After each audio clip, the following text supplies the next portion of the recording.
que eu tenho lido, né? Esse eu terminei de ler já. Eu achei belíssimo esse livro. Triste, né? Também. Se chama Os Óculos de Ouro, do Giorgio Bassani, que é esse escritor italiano de origem milanesa, desculpa, bolonhesa. E esse é um autor que retrata o período do entreguerras na Itália, ou seja, o surgimento do fascismo na Itália e de como esse fascismo vai ganhando corpo, estofo na boca do povo, né? O livro tem uma semelhança bastante perturbadora com o tempo que a gente está vivendo, né? É estranho, porque tem alguns capítulos que se passam na praia e as conversas na praia, o pessoal embaixo das tendas, as famílias, as crianças meio brincando. E você vê, assim, um pouco a postura de algumas dessas famílias tendendo para esse lado do elogiando o Dutti, dizendo: olha, o Dutti apareceu na praia, nossa, ele cumprimentou as pessoas. Só faltou dizer que o Dutti, que é o Mussolini, andava de jet ski. Assim, é um negócio assim, é perturbador, perturbadora as semelhanças, né? E é a história, na verdade, o narrador é um jovem no momento que ele está terminando o ensino médio, entrando na faculdade, e ele é a testemunha, vamos dizer, da ascensão e queda de um médico que era uma pessoa muito querida pela vila inteira, pelo vilarejo todo e tal, e era um cara que, ou seja, assistiu crescerem toda uma geração de crianças que agora eram jovens, adolescentes.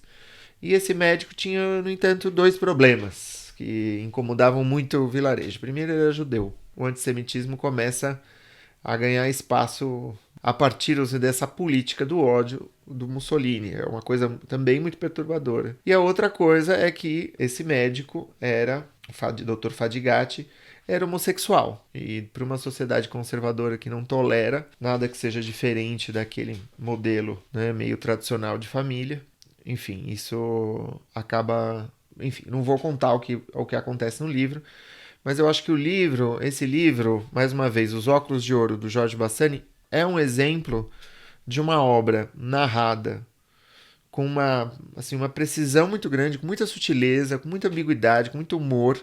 Ou seja, ele diz muito dizendo pouco. Você vê que é um livro pequeno, tem 110 páginas. E é um livro que conta, ou seja, é um arco de um tempo. Você vê que ele resolve dividir o romance em alguns blocos, ou seja, primeiro ele fala um pouco desse médico, né? O narrador está invisível, o narrador um pouco se confunde com a boca do povo, e aí depois a primeira pessoa aparece num trem, ou seja, esses jovens que vão de trem até uma escola ali próxima, eles pegam esse trem todo dia e o próprio Dr. Fadigati também pega. E tem alguns capítulos dedicados a essa aproximação deles. Depois disso tem um bloco da praia, que é o momento do escândalo e tal, e que inclusive essa capa super linda ilustra, vamos dizer, essa coisa do verão italiano, tem todo um clima meio que você reconhece também na Helena Ferrante, sabe? Uma coisa muito bacana. E depois tem a volta da praia, são quatro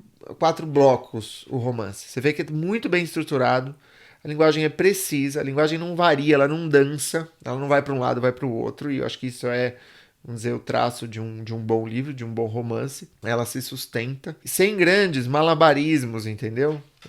Sem grandes malabarismos, ou seja, você não precisa de um malabarismo formal para escrever um baita romance. Então, essa é uma obra que eu super recomendo.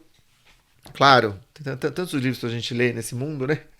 Mas, enfim, esse é um livro que caiu no meu colo, assim, um pouco acidentalmente. Não conhecia a obra do Bassani. Depois desse livro, eu vi que Todavia também traduziu outro, publicou outro livro. Esse livro já está traduzido, já tem uma coleção que chama Letras Italianas, alguma coisa assim, que já editava esse livro. O outro livro se chama O Grande Desatino. Não é de um italiano, é de um indiano. Mas é um. Por que eu estou mencionando esse livro aqui? Porque ele vai falar sobre a incorporação do aquecimento global, das catástrofes climáticas dentro da literatura. A pergunta que ele faz, que é muito interessante, é: por que a alta literatura demora tanto tempo para processar essas mudanças, né? Então, No caso, ele deve escrever em 2016. Ele fala que em 2015 foi o ano mais quente no planeta até então. E, no entanto, os livros estavam sendo premiados, resenhados e tal. E a chamada alta literatura não tinha, vamos dizer, não cobria, né, a questão do aquecimento global e tal. Ao passo que o chamado subgênero, literatura ficção científica, literatura, ou seja, todo o cli-fi, que é o climate fiction, né, que virou até um subgênero específico, enfim, que é considerado, vamos dizer, um gênero menor do panteão, hoje em dia cada vez isso está menos importante, né? Mas é a pergunta que ele faz e é uma pergunta que tem desdobramentos muito bacanas. Por exemplo, a ideia de que a história do romance se confunde muito com a história da possibilidade de reproduzir o verossímil. Ou seja, não importa que a realidade seja inverossímil, o seu romance não pode ser. A realidade pode ser, porque a realidade não precisa se justificar. Dizer, hoje em dia, hoje em dia está cada vez mais difícil, né?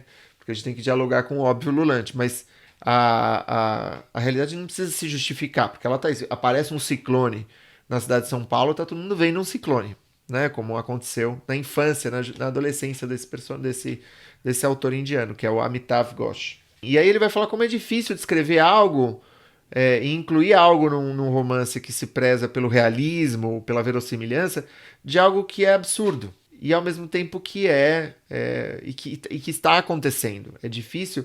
E ele fala que a missão da literatura, em grande medida, nesse caso específico, é você desenvolver a imaginação. Ou seja, as pessoas não estão conseguindo conceber que o mundo está mudando porque lhes falta imaginação, lhes falta capacidade de previsão, lhes falta imaginar um mundo diferente do que é hoje. Existe nos estudos cognitivos um termo que é o viés do status quo. O que é o viés do status quo?